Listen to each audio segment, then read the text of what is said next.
작년 뉴스에 코로나 백신이 그때는 개발 단계이기 때문에 개발 단계이지만 그 백신들이 코로나 사태의 게임 체인저가 될 것이라고 예측을 했습니다.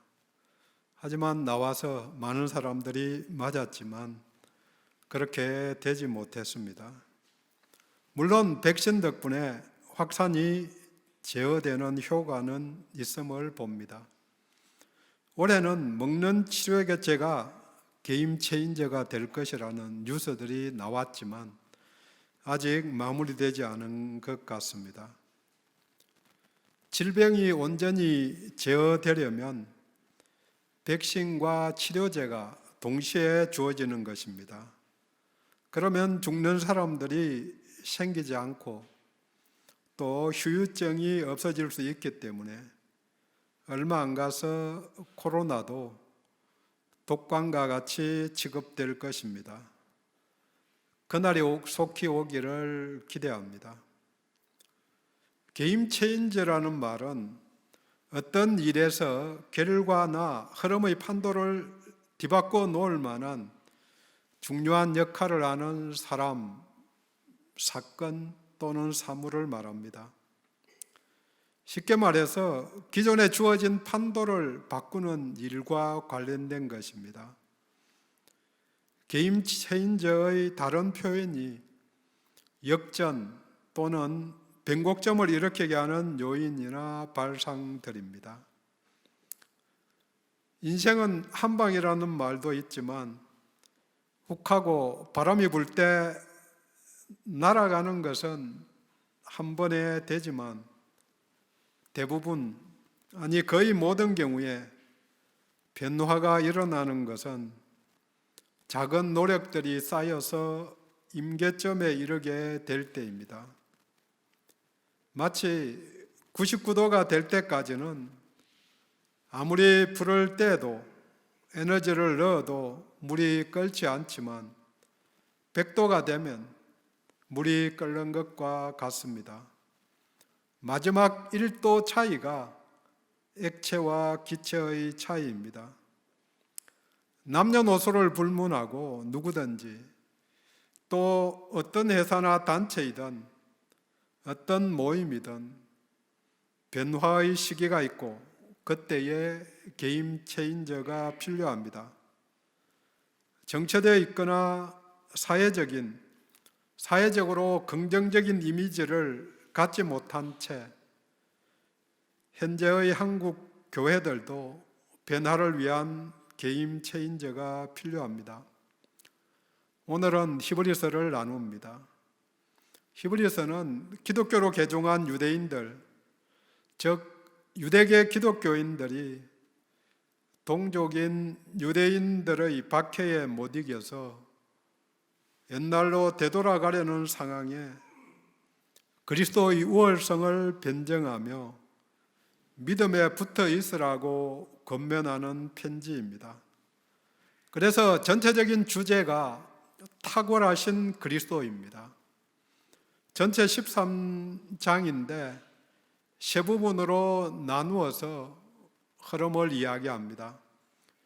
1장에서 4장까지는 신분에 있어서 선지자들, 천사들, 심지어 모세보다 탁월하다 그리스도가. 5장에서 10장까지는 사역에 있어서 대제사장보다 심지어 율법보다 탁월하다. 마지막 11장 이하에서는 믿음, 소망, 사랑의 능력에 있어서 그리스도가 탁월하심을 모두 그때 유일한 성경인 구약 성경을 인용하면서 입증합니다. 반복하지만 탁월하신 그리스도이십니다. 오늘 본문도 탁월하신 그리스도의 사역을 잘 드러내어 주고 있습니다. 그냥 읽으면서 느끼셨을 것이지만 완전한 속죄됨을 내신 그리스도이심을 알 수 있습니다. 탁월이라는 제목을 붙였지만 학원을 넘어서 유일무이하신 그리스도 예수께서 게임 체인저 되심을 본문에서 세 번씩 24절, 26절, 28절에 나오는 나타나심, 예수의 나타나심으로 드러납니다. 그런데 예수님의 나타나심이 우리 인생에서 누구도 피할 수 없는 두 가지 문제를 해결해 주시는 해결자 되십니다. 바로 27절에 나오는 문제입니다. 같이 27절 봅니다. 한 번 죽는 것은 사람에게 정해진 것이요 그 후에는 심판이 있으니라. 아멘입니다. 모든 인생의 문제, 우리의 문제이자 나의 문제가 바로 죽음과 심판입니다. 예수의 나타나심이 이 죽음과 심판의 문제를 어떻게 해결하셨는지 함께 살펴보겠습니다. 첫 번째로 26절 말씀과 같이 예수님이 세상의 끝에 나타나셨습니다. 세상의 끝 이렇게 이야기하니까 재림으로 생각할 수 있지만 재림이 아니고 초림에 대한 표현입니다. 예수님의 오심이 세상의 끝날입니다. 왜 예수님의 오심이 세상의 끝날일까? 옛시대의 종말이기 때문에 끝날입니다. 시작된 종말이라고도 표현합니다. 공동번역에서는 역사의 절정에 나타나셨다 이렇게 표현합니다. 졸업이라는 단어와 비슷하게 생각할 수 있습니다. 초등학교 졸업했다고 공부가 끝나는 게 아니지요. 구약의 시대, 예언약의 시대가 끝이 났기 때문에 끝날이라고 표현한 것입니다. 같은 말을 같은 히브리서 1장 2절에서는 이 모든 날 마지막에는 아들을 통하여 우리에게 말씀하셨으니 이 모든 날의 마지막 이렇게 표현합니다. 왜 이렇게 표현할까? 세상이 바뀌었다. 본문은 두 시대를 비교하며 설명합니다. 왕조 교체나 정권 교체와 같이 한 시대가 끝나고 새로운 시대가 시작된 것입니다. 예수로 인해서 BC와 AC, BC가 AC로 바뀐 것입니다.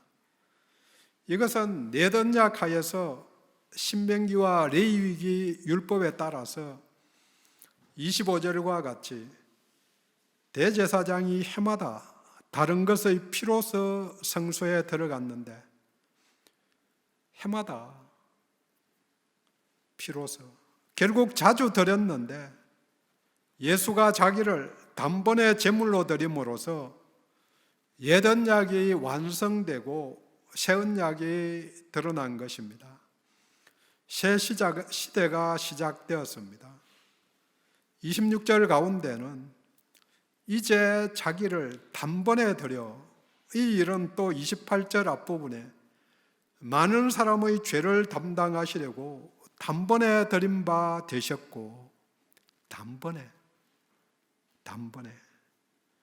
그리스도께서 죄를 담당하는 속죄 제물이 되셨습니다.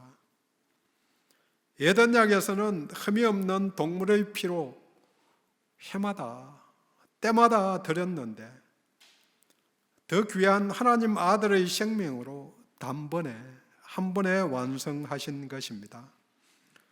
완전한 제물이기 때문에 한 번에 끝이 난 것입니다. 백신이 완전하지 않기 때문에 또 맞아야 하는데 맞아도 걸리기도 합니다. 독감 백신 해마다 맞습니다. 그런다고 안 걸리는 것도 아니지만 약하게 넘어간다고 거기다가 치료제도 있으니까 대충 맞고 그렇게 넘어가죠. 완전한 백신이 나오면 단 한 번에 끝이 나는 게임 체인저가 될 것입니다. 완전한 백신과 같이 완전한 제사, 완전한 제물이 되셨습니다. 그 죽으심의 목적, 제물이 되신 목적이 28절은 죄를 담당하시려고, 좀 잘못됐던 것 같은데, 같은 말을 28절은 죄를 없이 하시려고, 그리고 죄가 없으신 그리스도께서 이 일을 담당하셨으니 완전한 속죄 제물이 되신 것입니다. 이것이 십자가의 의미이고 새 시대를 여신 것입니다. 이를 통해서 인생에서 피할 수 없는 첫 번째 문제, 죽음을 해결하신 것입니다. 게임 체인저가 되신 것입니다. 죽음은 죄의 결과인데 죄의 문제를 해결하심으로 죽음의 공포와 죽음의 세력을 이긴 것입니다. 그 결과가 우리에게도 믿음으로, 대속자 되신 예수를 믿음으로 우리에게도 적용이 됩니다. 우리는 대속자이신 예수를 다 믿습니다. 아멘입니다. 이 믿음 없이는 내 죄를 해결할 수 없습니다. 믿음으로 우리는 새 시대, 새 언약 하에서 살고 있습니다. 이를 믿은 믿음의 사람 바울이 외칩니다.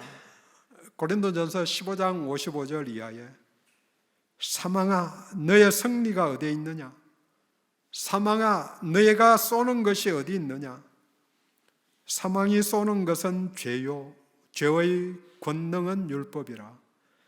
우리 주 예수 그리스도로 말미암아 우리에게 승리를 주시는 하나님께 감사하노라. 아멘.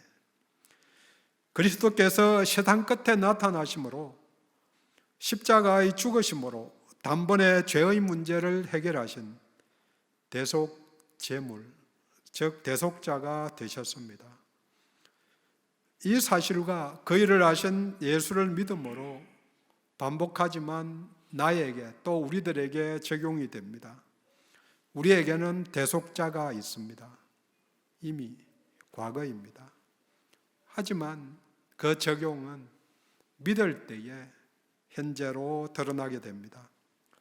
이제 두 번째 나타나심 24절을 나눕니다. 하나님 앞에 나타나시고, 여기서 하나님 앞에 나타나셨다는 이야기는 부활하신 다음에 승천하셔 하나님 앞에 나타나신 것을 말합니다. 십자가에서의 죽음이 끝이 아니고 부활하여 승천하심으로 십자가의 모든 행위가 옳고 정당하였음을 만방에 드러내신 것입니다. 하나님 앞에 나타나심을 통해서 두 성소의 차이를 보여주고 있습니다. 땅에 있던 성소, 성전은 하늘에 있던 것들의 모형일 따름이라고 23절에 말합니다. 또 24절에는 손으로 만든 성소는 참것의 그림자일 뿐이다, 그렇게 말합니다. 그 모형, 그림자, 손으로 만든 곳에 들어가지 않고 우리 예수님은 바로 원행이자 하늘에 있는 하나님의 성소, 하나님 앞에 곧바로 들어가 나타나셨습니다. 이것은 부족함이 없는, 일시적이지 않고 완전하고 온전한 제물이기 때문에, 단번에 이룬 또 확실한 제물이기 때문에 하늘 성소에 바로 들어가실 수 있게 하나님이 인도하셨습니다. 그래서 세 번의 예수님의 나타나심이 모두 수동태입니다. 자발적으로, 자의적으로 하신 게 아니고 하나님의 인정하심과 이끄심에 따라서 이루어진 일입니다. 무엇을 위해 하나님 앞에 나타나셨는가? 24절 끝에 말합니다. 이제 우리를 위해 하나님 앞에 나타나시고, 우리를 위해서 믿는 히브리서 독자들, 또 믿는 우리들을 위해서 죽으시고 더 나아가서 하나님 앞에 나타나신 것입니다. 이것은 중보 사역을 위해서입니다. 우리에게는 유일한 중보자가 계십니다. 디모데전서 2장 5절 말씀입니다.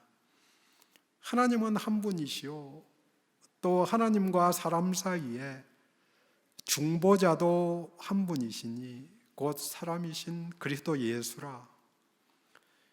히브리서 7장 24절 이하에서 말합니다.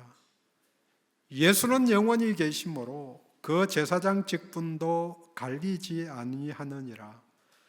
그러므로 자기를 힘입어 하나님께 나아가는 자들을 온전히 구원하실 수 있으니 이는 그가 항상 살아계셔서 그들을 위해 간구하심이라. 지금 하늘보좌에서 우리 예수님이 하고 계신 사역이 중보 사역, 중보자 사역입니다. 우리를 위해서 간구하시는 일입니다. 히브리서 2장 18절은 말합니다. 그가 시험을 받아 고난을 당하셨은즉 시험 받는 자들을 능히 도우실 수 있느니라. 능히 도우실 수 있다. 그냥 돕는 게 아니고 공감하면서 도와주시는 거죠. 능히 도와주시는 분이 계시기에 믿는 자들에게는 자신의 능력을 넘어서는 능력을 얻을 길이 생긴 것입니다. 우리의 일상에서 예수님이 게임 체인저가 되셔서 우리를 도와주십니다. 매일 저녁 다니엘 기도회에서 많은 간증들을 듣습니다.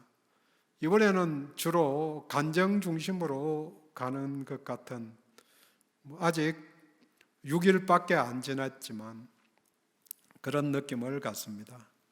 핵심은 도우심과 인도하심입니다. 그럴수록 예수님이 중보자, 게임 체인저이시지 내가 중보자, 중재자가 아님을 고백해야 합니다. 우리의 역할은 하나님께 기도하지 못하는 사람들의 사정이나 기도가 필요한 사람들의 사정을 알려드리는 것이 전부입니다. 우리 예수님이 받으셔서 하나님 앞에 올려드려야 정리가 될 것입니다. 예수 이름으로 중보자이신 예수를 통해야만 우리의 사정이 하나님께 전달될 수 있습니다.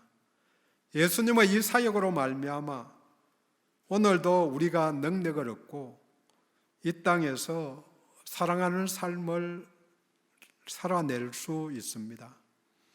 우리의 힘으로는 할 수 없지만, 우리의 힘으로는 내가 좋아하는 사람밖에 사랑할 수 없지만 그것조차도 내 기분이 내킬 때에 하지만 그분의 강구로에 힘입어서 은혜로 싫어하는 사람들까지 사랑하려고 한 발자국 나갈 수 있습니다. 또 우리 예수님이 하늘 보좌로 먼저 들어가셨으니까 우리도 예수를 따라가면 하나님의 영광을 볼 수 있음을 보여주신 것입니다. 현재 우리 예수님이 우리의 중보자 되심, 변호인 되심을 잊지 말고 계속해서 묵상할 수 있기를 원합니다. 예수님의 나타내심, 마지막 세 번째로 28절 끝의 말씀대로 두 번째 나타나시리라. 이 두 번째 나타나심이 두 번째의 끝날이자 우리가 일반적으로 말하는 종말, 곧 재림을 말합니다. 다시 나타나는 그날 심판이 있습니다. 인생에서 아무도 피할 수 없는 두 번째 문제가 바로 심판입니다. 죽음이 끝이 아니고 심판이 세상의 끝입니다. 다시 새로운 세상, 새하늘과 새 땅이 시작됩니다. 심판이 있습니다. 심판자로 우리 예수님이 오십니다. 그날의 영광 중에 오실 것입니다. 디모데후서 4장 1절에 말합니다. 하나님 앞과 살아있는 자와 죽은 자를 심판하실 그리스도 예수 앞에서 그가 나타나실 것과 그의 나라를 두고 엄히 명하노니. 사도행전 10장 42절은 하나님이 살아있는 자와 죽은 자의 재판장으로 정하신 자가 곧 이 사람인 것을 정언하게 하셨고, 먼저 중요한 사실은 내가 심판자가 결코 아닙니다. 살아가면서 내가 심판자 역할을 감당하려 한 것을 회개해야 합니다. 가까운 가족들에게, 더 먼 사람들에게 내가 심판하려고, 성도들을 보면서 왜 믿음이 저것밖에 안 돼? 저렇게 살면 안 되지. 물론 내가 결단하고 더 잘 살려고 노력하는 것 좋습니다만 심판하려고 또 그걸 드러내서는 안 되죠. 야고보서 4장 11절은 말합니다. 형제들아 서로 비방하지 말라. 형제를 비방하는 자나 형제를 판단하는 자는 곧 율법을 비방하고 율법을 판단하는 것이라. 내가 만일 율법을 판단하면 율법의 준행자가 아니고 재판관이로다. 내가 심판자가 아닙니다. 판단하는 자가 되지 않기를 원합니다.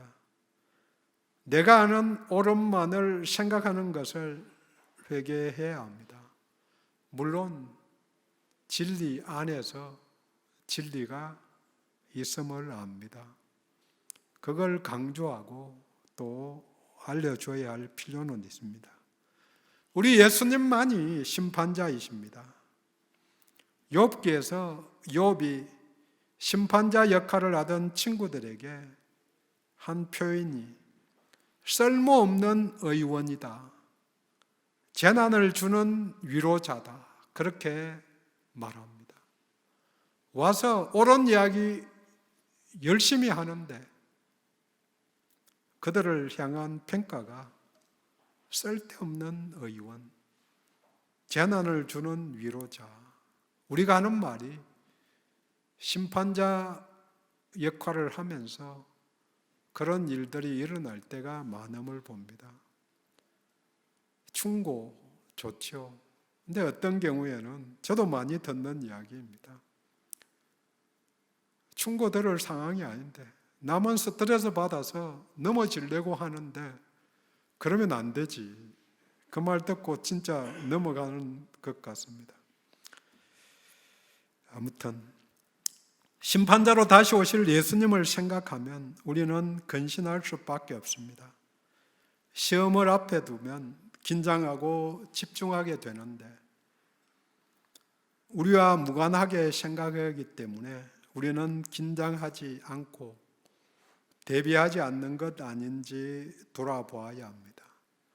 물론 이때에 구원의 길이 있습니다. 바로 심판의 공포에서 벗어나는 길, 심판에서 이기는 길, 옳다 인정함을 받는 길입니다. 이것이 28절 두 번째 나타나심 앞에 기록된 내용입니다. 왜 두 번째로 나타나시는가? 28절은 말합니다. 바로 구원에 이르게 하기 위해서, 구원에 이르게 하려고. 그러면 이미 구원받았다고 그랬는데 이게 무슨 말인가? 이 말은 이미와 아직의 길 위에서 이해해야 합니다. 믿음으로 우리는 이미 구원받았지만 아직 구원이 완성되지 않았습니다. 하나님의 영광을 때때로 맛을 볼 때도 있지만 일상에서 맛보는 게 아니죠. 일상에서 맛보면 얼마나 좋을까? 일상에서 그 영광 속에 살면은 죄도 짓지 않고 정결하게 살아갈 것인데 일상에서조차 영광스럽게 사는 게 그날, 구원이 완성되는 그날, 새하늘과 새 땅이 열리는 그날, 거기서 비로소 누릴 수 있는 것입니다. 이 완성은 예수님이 두 번째로 나타나시는 그날 이루어집니다. 그날 완전한 구원을 누릴 수 있습니다. 그분의 영광을 영원히 맛보게 될 것입니다. 예수님이 구원자이십니다. 또 왜 두 번째로 나타나시는가? 28절은 말합니다. 죄와 상관없이 구원에 이르게 하기 위해서. 이미 우리들의 죄를 대속하셨기 때문에 구원이 바로 적용이 됩니다. 드디어 마지막 심판의 자리에서 우리 예수님이 게임 체인저로 나타나신 것입니다. 모두 죄를 지었기 때문에 심판에서 벌을 받아야 하는데, 믿는 자들에게는 심판이 곧 구원으로 드러나기 때문에 게임 체인저 되신 것입니다. 마지막으로 예수님의 나타나심의 결정적인 것이 나타나심의 대상입니다. 모두에게 나타난 것 확실한데 28절은 말합니다. 자기를 바라는 자들에게, 자기를 바라는 자들에게, 모두가 아니라 믿는 자들, 자기를 바라고 소망하는 자들에게만 구원이 적용되기 때문입니다. 그래서 우리는 그날을 기대하고 소망합니다. 예수의 몸과 피를 먹은 만천에 참여하는 그들에게만 듣는 온전한 치료자가 되시기에 게임 체인저 되십니다. 심판의 그날 주님이 우리들에게 말씀하실 것입니다.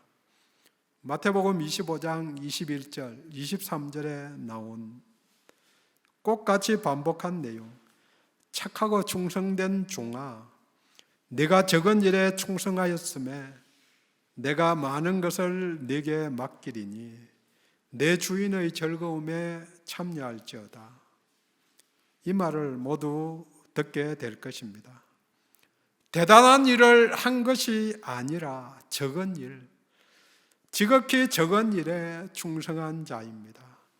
그래서 우리들에게도 소망이 있습니다. 대단한 일을 한 사람만 간다, 통과할 수 있다. 그러면 참 쉽지 않습니다. 어디에서는 14만 4천 명 안에 들려고 충성 경쟁하는 그런 이야기들 들어보았습니다.